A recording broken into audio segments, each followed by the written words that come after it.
Teddy Kolik. Teddy Kolik was the mayor of Jerusalem for nearly 25 years.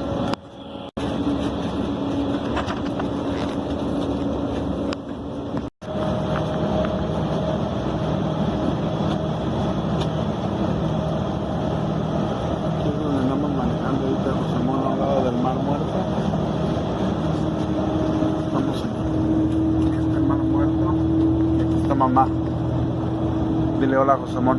Hola, More, ¿cómo estás, Díaz? Dice que ya salió a trabajar ahorita. Ah, qué bueno. Más o menos para que te des una idea, hijo, vamos ahorita a un lugar que se llama Masada, pero aquí está todo como el desierto. ¿Qué dijo que eran las rocas a la derecha? ¿Qué dijo que eran las rocas a la derecha?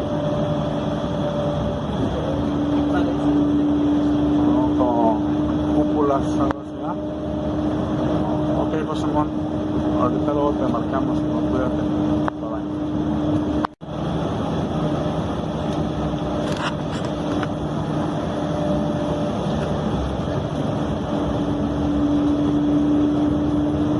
Oh, pero ahí está es como un resort, ¿no? Como un hotel parece allá. Allá, mira.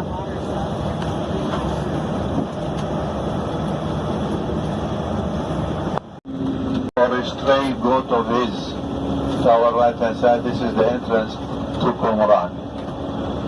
And he came to a cave, took a stone, threw the stone in the cave, hoping that he will find the goat in that cave.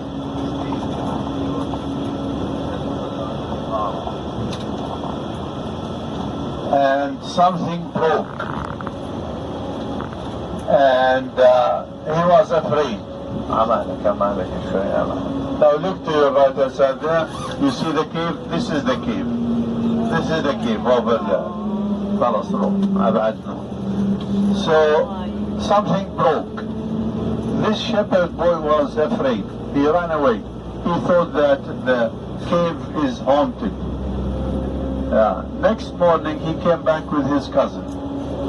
Both of them went down in the cave to find the 6 jars. Now, they were very happy, so they thought that they hit a treasure. But when they opened the jars, they only found scrolls, to their dismay. They didn't understand what was these scrolls. So, they were leather scrolls. So they took them to a Christian shoemaker in the city of Bethlehem with the name of Campo. Now when he looked at them, he knew that these are something. So he exchanged these scrolls for 2 pairs of sandals for these 2 Bedouin boys. Now the shoemaker in his turn took these scrolls to his bishop in Jerusalem, and he sold them for the bishop for $10,000. Remember, we are talking 1947, not... Now the bishop in his turn took these to New York, where he sold them for $100,000. And then a professor in the Hebrew University bought them, brought them back, and they are exhibited in the Israel Museum. Now the Dead Sea Scrolls were written down by the Essenes. Who were the Essenes? The Essenes were a religious sect, Jewish religious sect, that was not pleased with the life, with the behavior of the high priests and priests, with the life in Jerusalem and in the cities. So they took to the desert to live a life where nobody can distract them from the worship of the Lord. And they wrote down the Dead Sea Scrolls. 1947, these scrolls were found. So, the Essenes came to this spot in the 2nd century BC. We are talking about 120, 130 BC. And then for some reasons they left the spot but returned back in the 1st century BC and 1st century AD. So they wrote them in that period. They wrote the Dead Sea Scrolls. Now, why are the Dead Sea Scrolls very important for us Christians? Because these are yet another proof of the authenticity of our Bible. Now, in the Dead Sea Scrolls, they have found, for example, the complete book of Isaiah. They have found the book of Ruth, and they have found correspondence between this community and other communities in the Judean wilderness. And tomorrow, when we go to the Israel Museum, we will see in the shrine of the book, we will see the book of Isaiah exhibited there.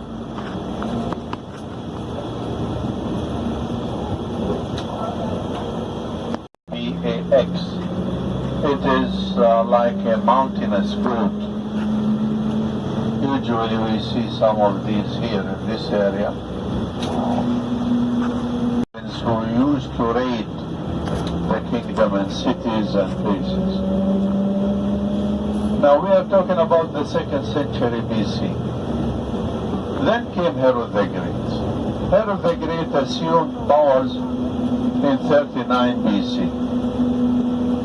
And around 20 BC, he built Masada, a fortress with lovely palaces, on the top of this rock that looks like a ship carrier. And he fortified this fortress with a wall, built in it many palaces with mosaic floors. Now, the fame of Masada was not because of Herod the Great built it, but it was because of the revolutionaries who revolted in 70 AD against the Roman Empire. Remember that we had 2 Jewish revolts against the Roman Empire. So, the Roman army came to Masada, put a siege around the fortress and around the rock for 3 years. And then they built a ramp. They knocked the walls, they made a breach in the walls of the fortress, and when they came in the fortress, to their dismay, they only found dead bodies. The night before the Romans conquered the fortress, Ben Eleazar, who was the leader of the rebels, the revolutionaries, brought them to a meeting in which they decided that every man kills his family, his wife and sons, and then 10 of these remained, and they drew the lots between themselves, these 10, who would be the last to kill the 9 and then fall on his sword, killing himself. So when the Romans came in, they only found dead bodies. They have committed suicide, rather than, this is what Eleazar told them, rather than falling in the Roman slavery, where our wives, our daughters would be raped and mistreated by the Romans, and our children would be taken as slaves by the Romans. Now the story, according to Josephus Flavius, Josephus Flavius was a Jewish historian who lived in the 1st century AD and who was with the revolutionaries against Rome. But he sided with the Romans, and he was taken to Rome for his retirement, where he wrote his books. He wrote very lovely books if you read them. One was Jewish Wars, second Antiquities, and in which he mentions about Masada, what happened in Masada. So the Roman soldiers only found these dead bodies. 2 women, 5 children hid, didn't commit suicide, were not killed, and these 2 women and 5 children told the story of Masada.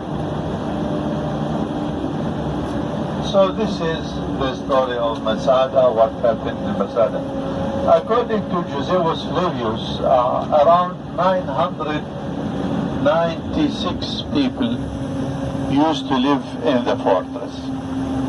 And he tells us very lovely stories that the Romans, when they put the siege around the rock, they hoped that with lack of water, the rebels will surrender. But Josephus Flavius tells us that the women on the fortress, on the top, they used to wash their laundry and hang it that the Roman soldiers could see it from down, telling them a message that we still have water, you see. So this is the story of Masada and what happened here on the top of the mountain of Masada.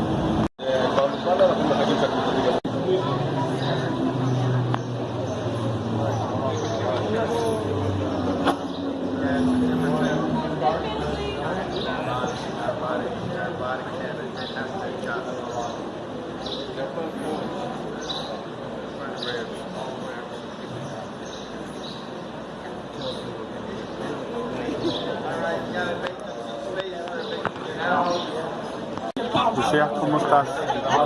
Con nervios porque vamos a andar en las alturas.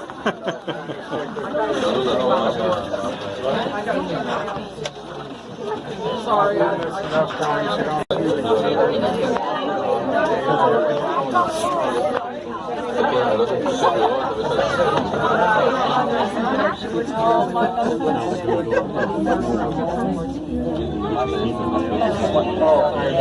See if anybody's afraid of heights. Don't worry. See the large stone column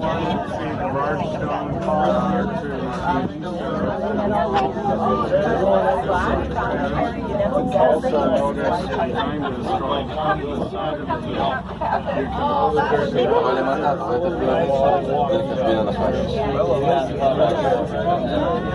you can that again is built by the Romans. They completely encircled the mount. They had about 3 camps up on the top up there. They probably don't see them. You see some are smaller. Near the visitor center. And every so often there are bumps. You see a higher stack of stones. That's where towers are. Every so many iron such a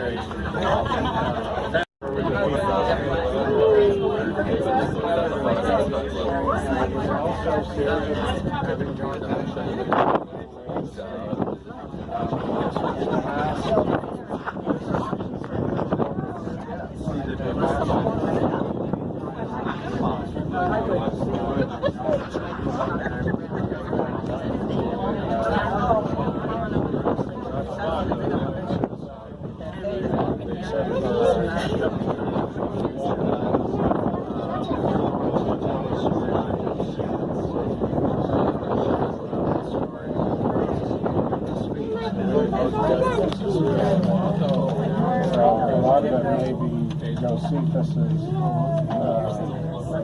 willingness to fictionalization of these stories. No, they were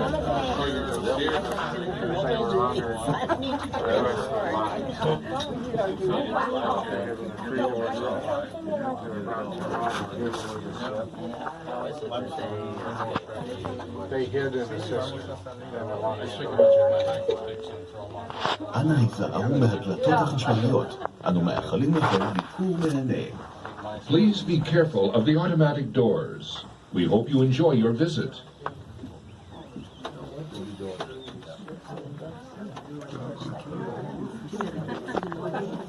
It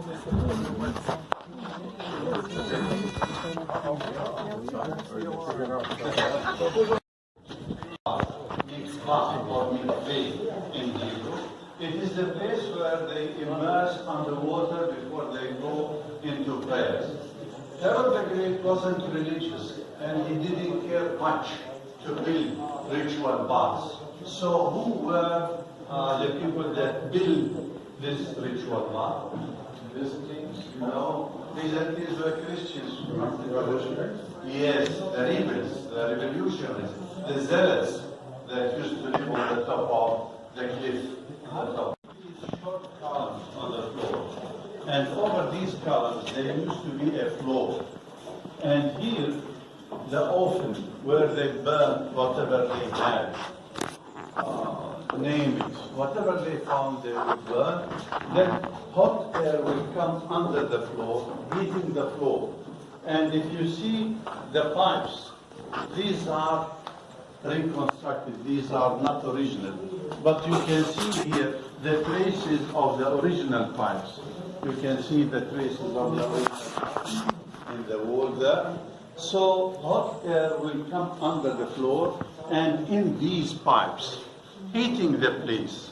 And Herod will lie down on the floor, somebody giving him a massage and putting water on him, cold water, sprinkling water.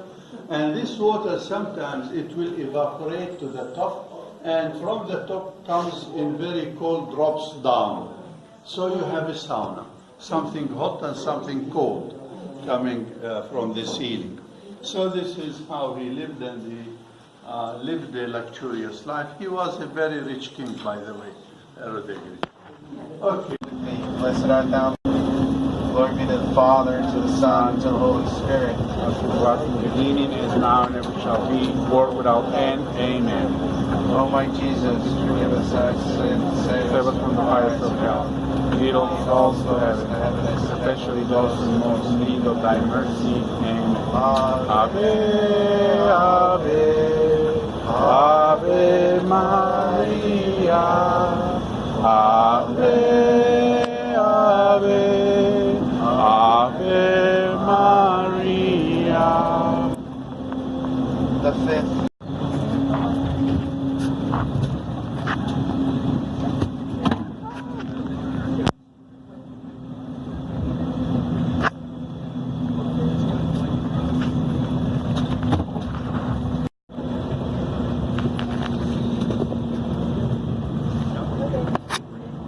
Ahí es donde está para los samaritanos.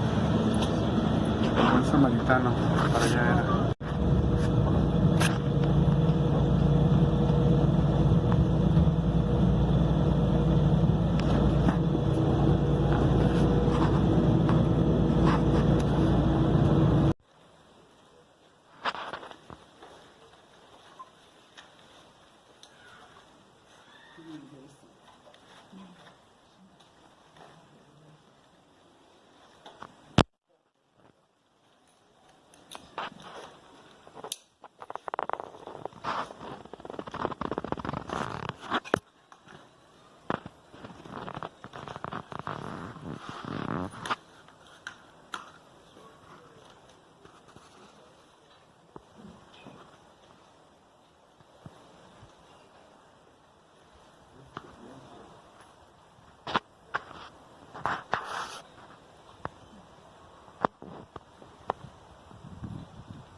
Aquí preparándonos para irnos a una cena que nos invitaron. Va a haber un baile folclórico de música y todo, también un poquito de diversión, pero pues realmente agradecidos con Dios por la oportunidad de estar aquí. Ya les compartiremos todos los videos y todo lo que hemos estado viendo y viviendo. Jorge, bienvenido al grupo. Sí, es una cena que no va a ser aquí en el hotel que estamos, va a ser en otro. Van a venir a recogernos a las 6:30, que ya casi verán unos 20 minutos. Sí, va a haber una cena va a haber una cena y Con luego baile folclórico. con baile folclórico y pues me imagino que va a estar muy muy bonito. Algo tradicional. Ayer estuvo muy interesante también porque nos invitaron a la casa de unos cristianos, o sea, no católicos, ¿verdad? Son católicos, Ajá, sí, ortodoxos. Ajá, católicos ortodoxos. Ajá, y nos invitaron a su casa así para ver cómo viven ellos. Y nos invitaron a una comida muy buena, típica de aquí, pero estuvo muy buena, ¿verdad? Sí, muy sabroso. buena, especialmente un arroz que Muy hizo. saludable la comida, la verdad. Ajá, sí, muy muy buena y muy muy interesante todo, pero pues ya les platicaremos ahí a Maura cuando vengan y pues a ustedes a seguir viendo los videos. Y Víctor, pues qué bueno que fue el padre Manuel, Ay, sí, a ver a nos da tu gusto. suegro y todo, pues que estén muy bien y qué bueno que ya estamos más juntos aquí en el grupo para estarnos comunicando. Sí, seguimos ofreciendo las misas por tu suegro, Víctor. Y los rosarios también, porque de ir a donde vamos, aprovechamos para rezar un rosario. Y ya llegando al lugar, pues, la misa. Misa diaria, rosario diario y el ángelus también Ajá. diario, gracias a Dios. Mucha Sí. oración. Ok, hasta luego, Que muchachos. estén bien, los queremos mucho, cuídense. Bye. Bye. No, I wanna say Yeah, better. this is 2008. Oh, 2008. Yeah, the older the better. Yeah, the baby. Someone smoking. Pues era más o menos el minuto. Hay una cena aquí.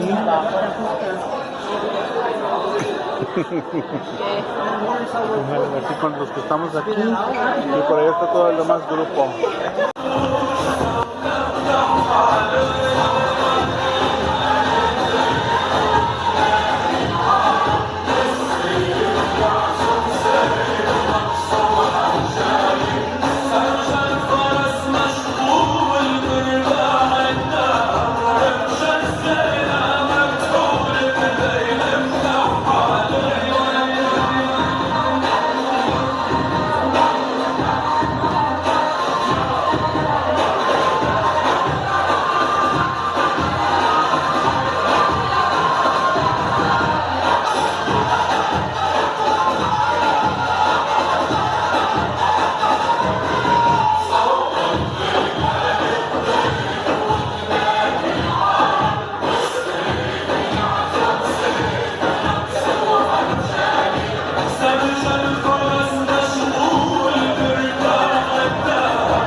Ketchup? Take your pictures before we dig That's in. right, that's right. It took too long.